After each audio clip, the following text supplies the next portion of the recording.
Je suis Jawad Ajam, je suis étudiant doctorant en éducation à l'Université de Sherbrooke, en co-tutelle avec l'Université catholique de l'Ouest. C'est la 7e cohorte, Université catholique qui se situe à Angers en France. Mon directeur de thèse est Jean-Claude Coilier, avec une codirection assurée par Yves Couturier, et en France, Guy Minguet.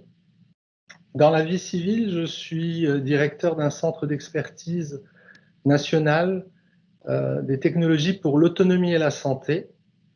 Et je tenais vraiment à vous remercier de la participation à cette semaine de la recherche en éducation qui nous fait sortir en tout cas de cet isolement qui a été amplifié par le Covid.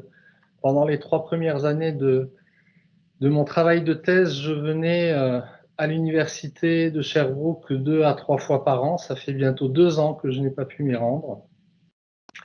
Et l'impact sur mes travaux en 2020 du fait de la crise sanitaire a été très important compte tenu du public que de la cohorte concernée. Donc nous avons le plaisir de vous présenter l'état d'avancement de nos travaux qui porte sur l'accès au système intelligent de soutien à l'autonomie et leur usage par les personnes âgées à domicile en termes de besoins, d'apprentissage et de formation. Le contexte est celui de la France. La France est un pays qui vieillit en grossissant. C'est une expression que j'ai reprise de Luc Broussy, qui est le président de l'association France Silver Eco, et qui est bien illustrée par ce que le dernier rapport de l'Institut national de la statistique des études économiques, là, qui a été publié début 2020, et qui montre que dans les 30 ans à venir, en France, il y aura 20 millions de personnes qui auront 65 ans ou plus, qui auront une espérance de vie qui augmente très significativement. Et en parallèle, on a un marché de systèmes intelligents pour l'autonomie et la santé, d'aides techniques, de technologies qui se développe de manière importante, qui est un développement qui a été amplifié par cette crise sanitaire. Ce qui était compliqué, cher et difficile d'accès il y a quelques années devient accessible en termes de coûts et d'usage. Et en parallèle, la direction de la recherche, des études, de l'évaluation et des statistiques en 2014, et ça a été confirmé par d'autres sondages, a publié les résultats d'une étude qui confirme que 8 Français sur 10 souhaitent vivre et vieillir à domicile, plébiscitent le maintien à domicile. Un maintien à domicile qui peut être accompagné par des solutions qui nécessitent encore un processus d'apprentissage pour leur prise en main et leur usage. Les aides techniques et les systèmes intelligents dont on parle ici, qui sont appliqués à l'habitat, permettent de personnaliser une réponse adaptée, évolutive pour le maintien à domicile des personnes âgées. Et nous partons de l'hypothèse que ces aides techniques et cet habitat adapté et ce système intelligent, couplé aux aides humaines, couplé aux soins, permettent le maintien à domicile en autonomie et en sécurité, mais interrogent la capacité d'accéder, d'accepter, de prendre en main, d'utiliser ces technologies nouvelles qui font partie de plus en plus du quotidien. Mais cette capacité d'utiliser, d'apprendre à utiliser, elle est autant valable pour la personne âgée en situation d'autonomie que pour ses aidants. Dans le cadre de nos travaux, nous avons, dans un premier temps, étudié les retours d'expérience de différents projets en Amérique du Nord, en Europe, en France, surtout de cette nature, qui ont été mis en œuvre. Et là, on a la chance de pouvoir nous appuyer sur une expérimentation qui va être menée par notre centre d'expertise en France, dans le département du Maine-et-Loire, donc le département où se situe la ville d'Angers, avec la mise en place du programme Philémon, qui est un dispositif renforcé de soutien au domicile pour les personnes âgées. Ce qu'il faut savoir, c'est qu'il y a 1 an, nous n'étions pas autorisés à mener cette expérimentation du fait du contexte sanitaire et que nous avons dû revoir toute la méthodologie que je vais vous présenter par la suite.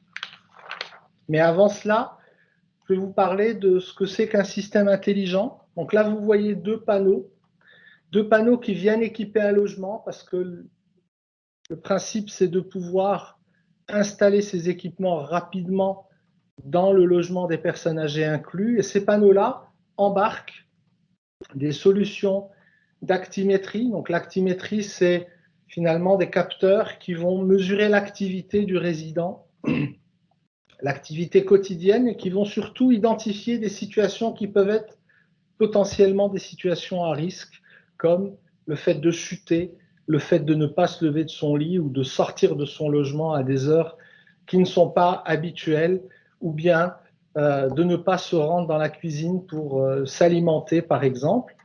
Et donc, en prenant en compte toutes les considérations éthiques et le consentement de la personne et de sa personne de confiance, cet environnement-là permet de suivre ces activités et donc de mesurer l'impact que ça peut avoir sur la sécurité, sur l'autonomie et la manière dont finalement la personne âgée appréhende cet environnement. Mais il n'y a pas que la dimension actimétrie, il y a aussi la dimension confort et autonomie avec des réponses plus domotiques qui permettent d'accompagner la personne pour gérer son éclairage, pour gérer ses accès, pour gérer la température dans le logement, mais surtout pour mettre en place des scénarios qui vont, avec une multiplicité d'actions, accompagner finalement le mode nuit ou le mode jour en mettant en place la configuration idéale. Et tout ça est complété par les aides techniques pour la compensation et bien entendu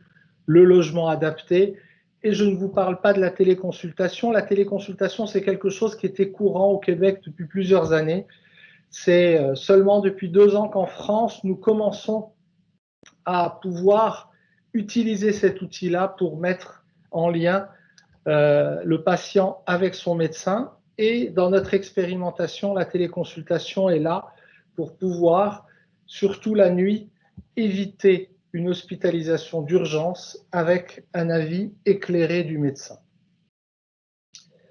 Donc vous l'avez compris, notre question de recherche, c'est à travers l'évaluation des processus d'accès, d'acceptation d'usage, de mesurer l'impact de ces systèmes intelligents dans le maintien à domicile des personnes âgées en situation de perte d'autonomie.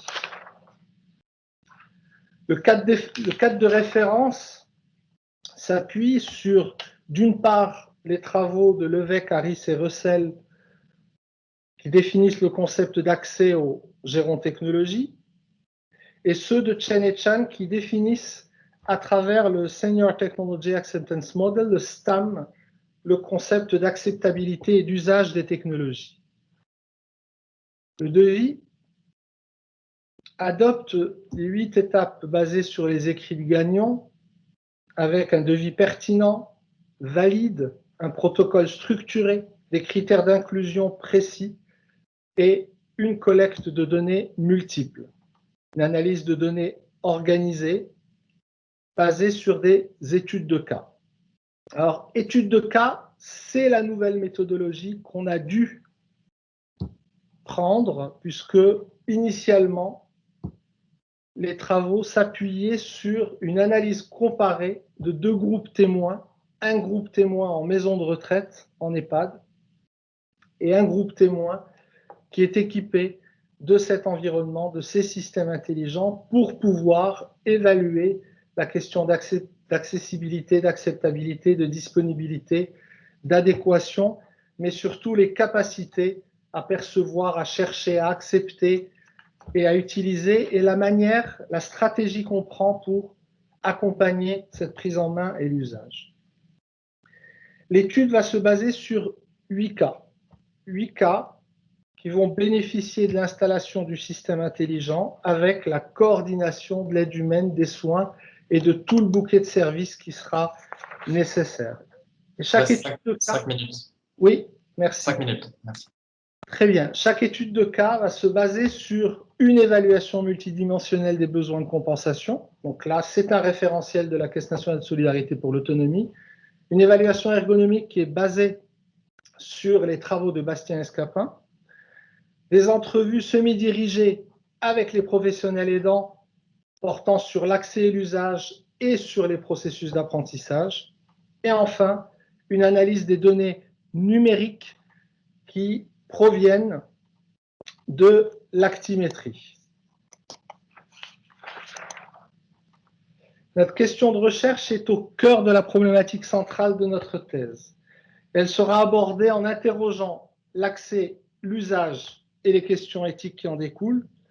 Et cette interrogation, elle va se faire à travers la description et l'évaluation du processus d'accès à partir de l'évaluation des besoins, de l'installation du système intelligent, de l'adaptation du logement et surtout de la stratégie mise en œuvre pour accompagner la prise en main et l'usage des technologies. Donc nous allons décrire précisément le phénomène, décrire les facteurs qui conditionnent l'accès au système, évaluer les effets et l'impact du système intelligent dans le maintien à domicile, identifier les besoins et les modèles d'apprentissage et de formation, et formuler des recommandations pour un meilleur accès et usage des systèmes intelligents.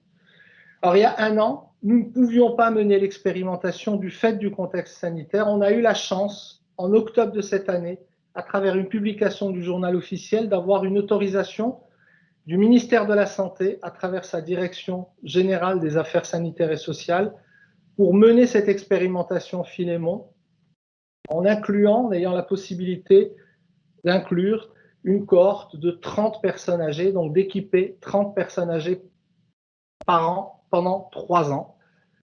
Nos travaux, pour pouvoir les présenter à la fin de cette année 2021, vont se baser sur la cueillette de données et l'analyse et l'étude des 8 cas que je vous ai précisés. Voilà, j'espère que j'ai pu vous présenter un projet qui est avec une population qui est un peu différente de la population qu'on a l'habitude d'avoir en éducation, puisque nos apprentis sont des personnes âgées. Mais l'objectif, c'est de pouvoir identifier à travers cette expérimentation les besoins et les modèles d'apprentissage et de formation pour accompagner les personnes âgées en situation de perte d'autonomie dans l'usage de ce qui fait aujourd'hui partie de leur quotidien, les technologies et les systèmes intelligents pour l'autonomie et la santé. Merci.